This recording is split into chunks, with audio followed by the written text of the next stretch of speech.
Pilu nasib Ahmad Nurdin, 50, guru honorer di Sumeneb, Jawa Timur yang sepeda motornya dibakar dan diancam seorang pemuda saat pulang mengajar dari SMA Putra Bangsa. Kini, Ahmad Nurdin tak lagi mengajar usai peristiwa mencekam itu.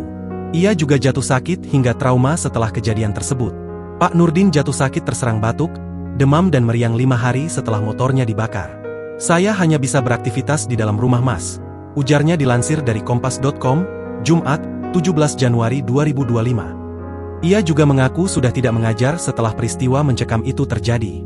Dia tidak memiliki kendaraan untuk berangkat dan pulang dari sekolah SMA Putra Bangsa, yang jaraknya sekitar 3 km dari rumahnya. Apalagi kebugaran tubuhnya tidak seperti dulu. Di samping itu, Pak Nurdin masih berusaha menyembuhkan trauma yang menghantuinya. Selama menjalani hidup, dia tidak pernah diancam dengan senjata tajam hingga motornya dibakar. Meskipun berprofesi sebagai guru, Pak Nurdin bukanlah orang yang hidup serba berkecukupan. Selama ini, dia hanya menggantungkan hidupnya dari upah menjadi guru yang jumlahnya tidak seberapa. "Tidak sampai 1 juta per bulan Mas," ujarnya. Selama bertahun-tahun, Pak Nurdin hanya mendiami gubuk yang terbuat dari bambu berukuran 2 meter persegi.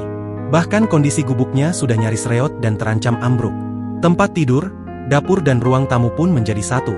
Ketika memasuki musim hujan dan angin kencang, Pak Nurdin tetap bertahan di dalam gubuk satu-satunya itu. Dia hanya bisa menambal kebocoran dari genteng menggunakan terpal bekas. Pak Nurdin juga tidak memiliki kamar mandi di gubuk kecilnya itu.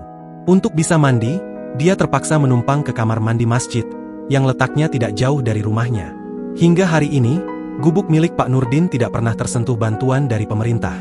Sebagai guru yang hidup seorang diri dan penuh kekurangan, Pak Nurdin juga tidak menerima bantuan sosial dari pemerintah.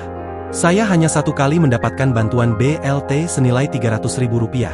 Itu juga beberapa tahun yang lalu," ingatnya. Pak Nurdin menceritakan, motor yang dibakar pelaku bernama Ahmad Kurtubi, 19, pada hari Senin, 13 Januari 2025, lalu itu bukanlah miliknya. Motor tersebut dipinjamkan oleh Haji Mosulton, mantan kepala desa yang ingin membantu Pak Nurdin agar maksimal mengabdi di dunia pendidikan.